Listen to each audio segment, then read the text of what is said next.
Palms on love के part 2 की शुरुआत में हम देखते हैं जब लियान घर वापस आती है तो उसे देख के फेंग फाई उसे टॉन्ट करते हुए कहती है, देखो तो ये कौन है, ये वही मनुष्य है जिसकी वजह से हमारे मास्टर की जान गई है। उसकी बातों को अनसुना करके वो जाने लगती है, लेकिन फेंग फाई उसके हाथ को पकड़ते हुए कहती है, तुम बहरी हो क्या, जिसपे वो उसे जोरदार स्लैप मारती है। तो फेंग फाई कहती है, तुम्हारी हिम्मत कैसे हुई मुझे स्लैप मारने की, आखिर तुम खुद को समझते क्या हो और तुम इतने रूड क्यों हो रही हो मेरे से। जिसपे वो कहती है कि हाँ मैं रूड हो रही हूँ। ये बात सुन के फेंग फाई उसकी गर्दन को पकड़ लेती है।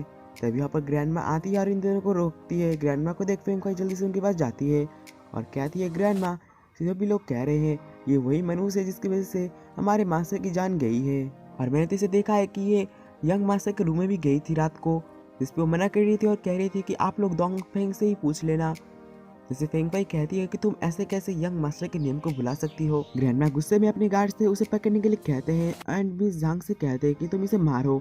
तो मिस झांग उसे स्लैप पे स्लैप मारी जा रही होती है। ग्रैंडमा कहती है, पहले तुमने मेरे बेटे से शादी करके उसकी जान ली, अब तुम मेरे पोते को भी सीरियस करना चाहती हो, और कहती है कि इसे लेसन सिखा के घर से बाहर फेंक देना। ठीक है कि वो फेंग फाई के साथ जाने लगती है।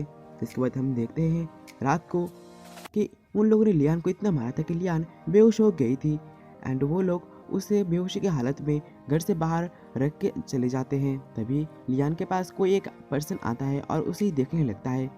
तभी कोई कहता है कि तुम यहाँ से निकल जाओ, और हम देख पाते हैं वो और कोई नहीं बल्कि डोंगफेंग होता है। वो उस आदमी के पास से लियान को लेते हुए वहाँ से चला जाता है। नेक्स्ट सीन में हम देखते हैं डोंगफेंग लियान के चोटों को देख रहा होता है। तभी जब लियान की आँख खुलती है तो वो डोंगफेंग को अपने से क्लोज देख चिल्ला पड़ती है और उसके ऊपर पानी फेंकते हुए कहती है, तुम ये क्या कर रहे हो। जिसपे डोंगफेंग उसके गर्दन को पकड़ते हुए कहता है कि मैंने तुम्हें बचाया और तुम मुझे रीपे ऐसे करोगी।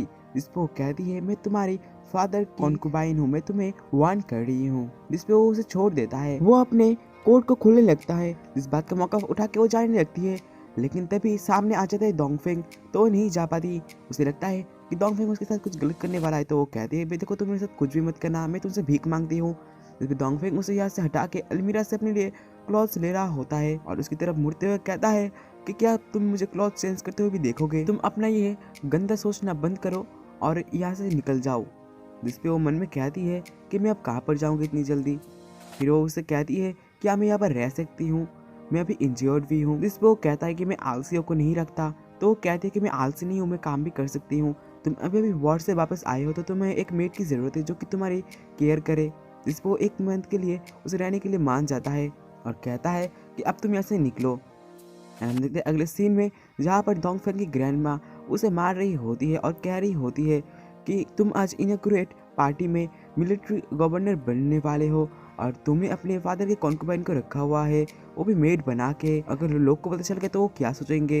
इस पर वो कहता है कि अगर किसी को पता ही नहीं चला तो, और वैसे भी वो मेरे फादर की कॉन्कुबाइन नहीं है, उसे आप लोगों ने घर से निकाल दिया है और उन दोनों की तो सेरेमनी भी नहीं हुई थी।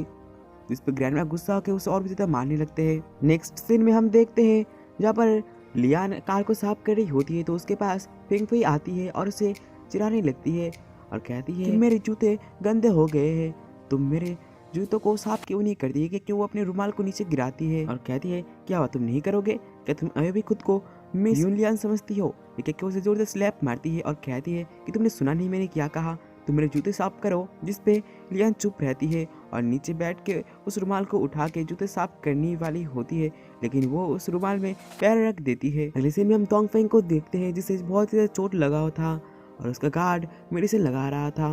तो यहाँ पर डोंगफेंग उसे कहता है कि इनॉग्रेशन सेरेमनी कितने बजे है। जिसपे उसका गार्ड कहता है कि 10:30 बजे। जिसपे वो कहता है कौन सा स्टोर बेस्ड लड़कियों के लिए क्लॉथ्स बेचता है। जिसपे उसका गार्ड कहता है कि हमारे में तो कोई भी लड़की नहीं है, तो हमें लड़की के क्लॉथ्स नहीं चाहिए। जिसपे उसे गुस्से में घूरते हुए देखता है तो वो चुप हो जाता है और मेडिसिन लगाने लगता है। जिसके बाद हम देखते हैं लियान एंड फेंग फाई को, जहाँ पर लियान उसके शू को साफ कर रही होती है रुमाल को लेके, कि तभी वहाँ पर गन चलने की आवाज़ आती है जिस वजह से दोनों ही डर जाते हैं। हम देखते हैं कि गन चलाने वाला और कोई नहीं बल्कि डोंगफेंग होता है। डोंगफेंग आगे लियान को उठने के लिए कहता है, लियान उठी रही होती है तभी वो गिरने वाली होती है तो डोंगफेंग उसे पकड़ लेता है, जिस वजह से दोनों क्लोज आ जाते हैं। तभी फेंग फाई कहती है कि तुमने मुझे डरा ही दिया। डोंगफेंग लियांग से कहता है, तुम मेरे लिए काम करते हो तो फिर तुम सिर्फ मेरे ही जूते साफ करोगे और किसी के भी नहीं। फेंग फाई कहती है कि पता है इसने तो अपनी डिग्निटी को भी खो दिया है यहाँ पर रहने के लिए। मैं तो बस इसे याद दिला रही थी कि ये कभी मनुष्य न बने। जिसपे डोंगफेंग कहता है अपने गार्ड से कि इसे लेसन सिखाओ, जिसपे लियान उस पे तरफ देखती है। वो सोच रही थी कि ये शायद उसे लेसन सिखाने वाला है, लेकिन हम देखते हैं कि डोंगफेंग का गार्ड तो फेंगफाई के ऊपर पानी गिरा देता है और वो पूरी पूरी भीग जाती है। जिसे देख के लियान हैरान रहती है, जिसपे डोंगफेंग फेंगफाई से कहता है कि तुम अपने मुंह को देखो ना कि जूते।